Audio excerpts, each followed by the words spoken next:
Hey, Tim Barton, how you doing today? I'm well. How are you? I am doing well. Now, you're the president of Wall Builders, and I want to Mhm. get into everything Wall Builders does, but I want to actually also talk about this amazing Christmas miracle story that you guys have written on and covered. And you go back to 1944, World War II. I'm going to let you tell the story, but General Patton, it's the Battle of the Bulge. There's chaos unfolding, rain and terrible Mhm. weather. And tell us what happens. Take us through that story. Yeah, well, let me point out. I think it's really cool that so many Christmas moments in America center around God's providence showing up and doing miraculous things. And I think it's interesting that a lot of them involve even military conflicts. You can go back to really the first Christmas in America with Washington crossing the Delaware, and there's a lot of providence involved in that story. But certainly the winter of 1944 in the middle of World War II, known as the Battle of the Bulge, kind of that entire scenario. It's so interesting, God's providence in this moment. And looking back, General Patton is the general in charge of the Third Army. He is a very significant part of what's happening in the European theater.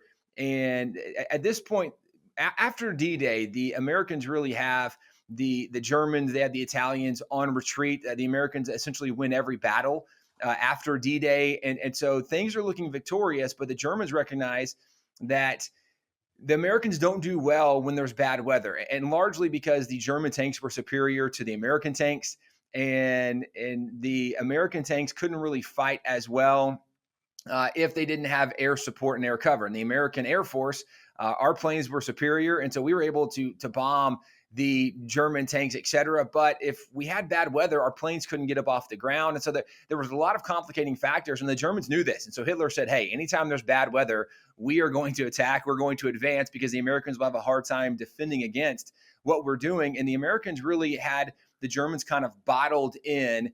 And coming up on the close of the war, well, then you have the Battle of the Bulge unfolding. And in this scenario, there's bad weather. And actually, Patton knows that if there is continual bad weather, that the Americans are going to have a hard time overcoming the German defense. And if they can't keep the Germans contained and bottled up, if the Germans break through, then when they get behind American lines, it's going to take the Americans longer to go and kind of pin them back again and get them corralled to where they can ultimately overcome and defeat the Germans, defeat the Nazis, etc.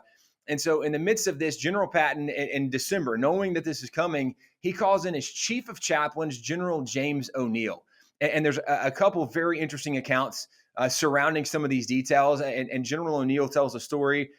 There's a couple of officers who tell this story as well. But General O'Neill is called into Patton's quarters. Patton said, General, do we have a prayer for weather? And the chief of chaplains, General O'Neill says, well, let me check our prayer book, because back then that was a very common thing, right? You prayed the prayers out of the prayer book. And so he says, let me check the prayer book. And he looks and says, we don't have a prayer for weather. And Patton says, then you need to write a prayer for weather. And General O'Neill, right, yes, sir, I'm going to write a prayer for weather. And so he writes a prayer for weather. The prayer he writes actually ends up getting printed on, this is one of the original prayer cards that Patton ends up giving out coming up. Well, so Oh, they write this wow. prayer for weather. And as they're now preparing for this situation of bad weather, this at this point, bad weather comes in middle of December, going toward the end of December, and bad weather is there. And the Germans now are breaking through American lines. And so Patton tells his chief of chaplains, James O'Neill, says, hey, we're distributing these prayer cards, and every single man in the Third Army, they are going to start praying this prayer. And he actually assigned a specific day and said, on this day, we're all going to pray. What's amazing about this is then General Patton gets a hold of the Air Force, the officer of the Air Force, and he says, guys, he says, you need to get ready. He says, the bad weather is about to break, and when it does, your planes need to get off the ground, and we're going to go and we're going to bomb the Germans, and we're going to win this war. So he Well, really believed. I mean, he believed that this absolutely. prayer was going to work. Can I pause for a minute to ask, because there's about 12 things going through my head right now. The first is that if the Freedom from Religion Foundation were around at the time, you could bet they'd be filing off a letter because he's asking people to pray. But it's amazing to me that there are 250,000 of these printed, correct? That was the number. Well, so there were 250,000 plus troops in the Third Army, and there was one printed for every single individual in the Third Army. It's estimated that probably closer to 300,000 were printed Wow. because when Patton actually held a press conference to announce what he was doing and announcing they were going to have this day of prayer. It's And so he amazing. gave one of these cards to all the members of the press who were there when he announced it. Um, so probably closer to 300,000 of these actually were given out, but at least 250,000 to all of the men in the Third Army. Was that a common practice? I mean, is this something that would have been done before that often or no? So not at all. Not in the sense of the way it was used then. I mean, you can go back and you can see days of prayer in Washington, General like Sure. George Washington's army, right? You can see days of prayer and in the Civil War. Where Lincoln would have days of prayer. I mean, even the Confederates would have days of prayer. Prayer was a normal thing in American military history. But in World War II, like this notion of having a prayer card and handing it out, this was not a normal notion. And let me just point out when you talked about like the Freedom from Religion Foundation, right? They'd have a problem with this. General Patton would have cussed those dudes out up one side, down the other.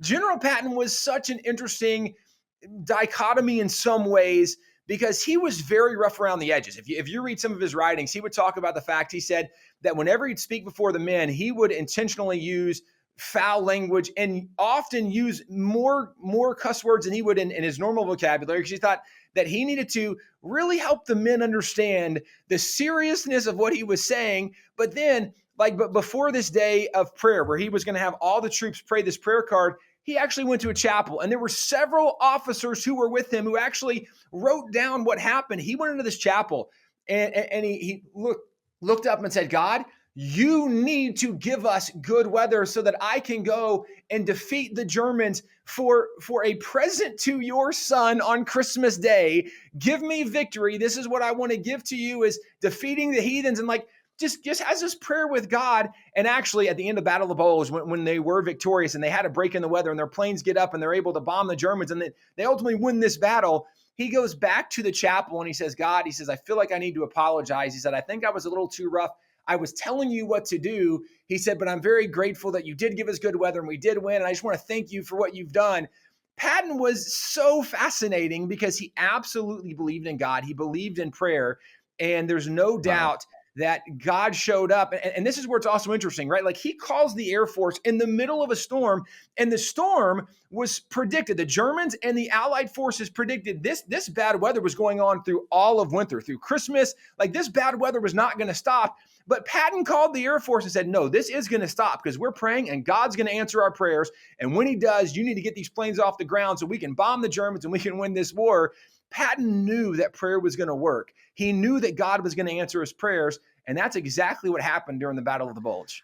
And you think about this in life and how important it is to pray and to rally people together and pray. Here is somebody who he sees a problem, he has a solution for it, which is prayer. He has everybody come together and do this, and he believes wholeheartedly enough to call and say, the planes are going to have to go up, get ready. And everyone else is probably like, what's wrong with you? I'm sure people are looking at the sky and they're like, Absolutely. this is crazy. This makes no sense. And they have this huge breakthrough. I mean, what do you think that shows us, especially at Christmas time, in the midst of everything that everybody's been going through the last 2 years, about that power of prayer? Yeah, Billy, I think there's a couple really important lessons that can be taken away from this. First of all, looking at General Patton and seeing how rough he was around the edges, I think it's really worth noting that you don't have to be a good enough person to go to God in prayer, right? Like you don't have to be clean and perfect. Everything doesn't have to be in order for you to go and say, God, I need help. Patton was really rough around the edges in so many ways, but he knew that there was a God, and he knew that God was real, and he knew that God heard him when he prayed. And he knew that God was faithful and that God would answer prayers. He knew that God was going to be on the side of right. And if Patton put himself on the side of right, then he was going to be on God's side. Therefore, God was going to help him what he did. I think so many interesting things. And, in the midst of the Battle of the Bulge, when you're looking at essentially utter chaos, you're looking at destruction. The Germans are breaking through the American lines. There's all the weather reports say, right, there's no hope. This thing is not going to end. This is not looking good. But to have faith in those bad moments, one of the things we know from Scripture is that God causes all things to work together for good for those that love him and are called according to his purpose. We know that God, in really bad moments and situations, can still work things and do good out of bad circumstances and situations, where the Bible tells us that he can make beauty from ashes. God is a God capable of taking bad situations and doing good things in bad situations. And certainly, as we've seen this pandemic, as we've seen so much chaos, and now in some cases, right, the tyranny of government and throwing off the Constitution in some areas, we've seen some craziness in our nation. But this is not beyond God showing up and doing something great. And I love the fact that as we're looking at Christmas time, that so many rough moments in American history, going back to the American Revolution, where Washington and his army, they haven't had a single victory. And it comes up to the crossing of the Delaware, the Battle of Trenton. And right on Christmas night, they're going in and they surround this Hessian outpost and they get a victory. At Christmas time, we have so many examples in American history where there was utter chaos, there's devastation, there's heartache, there's frustration. It's not good times. But God in his providence showed up, and in several of these cases through changes of weather, and therefore you knew it was God because man couldn't change weather, but God showed up. And in God's providence, miracles happen in this nation. And God is still a God of miracles, and prayer still works. And as Christians, and really, even if we're not Christians, right? There might be people listening and they're not a Christian. I would encourage you, man, reach out to God, because God hears prayers and God wants to have a relationship with people, but God definitely answers prayers. That is a good word. And I want to go back to the prayer card, which is, it's amazing that you have one of those there. You know, Wall Builders has the largest catalog of artifacts from the American founding and American history. How have you guys collected all of that? Like, what goes into that process of collecting it? Which I know is a very general question, but I've always been intrigued by that. Yeah. So to your point, we have roughly 160,000 items, artifacts in the collection. The vast majority of it is from early American history. So we have actual letters and journals from guys like George Washington or John Adams, Thomas Jefferson, Benjamin Franklin, right? The major names from the founding era. Actually, a lot of things from even guys who aren't the noted names today, but we're able to go back and collect and tell the story. And especially now, as we see so many attacks on American history and really just outright lies about America, who we were, where we came from, what our nation was ultimately founded, the principles we were built on, we've recognized how important it is. And so we've actually increased the collecting for this catalog, for our museum and collection, because we want to be able to always tell the honest story of America. And the honest story of America is not always a clean and good story, right? I mean, as Christians, we can look at the Bible, and the story of King David is a great example, because King David was an amazing warrior. He was an incredible worshiper. He wrote the majority of the book of Psalms. So this guy really had a heart for the Lord, but we know he was incredibly flawed, right? We know that he had the affair with Bathsheba, that he has Uriah, the husband, murdered. We know that David actually was a terrible father in so many situations with Absalom and Adonijah and Amnon. David was a flawed, imperfect man, but God used David in mighty ways. And I think in a lot of respects, this is a story of America. America is not a perfect nation, but America is a nation where God has continually showed up, and God has used imperfect people and done great things through them. And that's part of the story that we try to tell through original artifacts, original items and documents from American history, that so much of the story is being left out. And so at this point, we're collecting a lot. We've been collecting for the last 30 years. And we do have some really cool things. In fact, on the table in front of me, this is actually General Patton's 4-star flag Oh, that was wow. draped over his coffin at his funeral. I have several Patton artifacts in front of me, knowing we were kind of talking about Patton a little bit today. But around me, I mean, so many cool artifacts, 160,000 items and artifacts in our collection. So just stuff everywhere.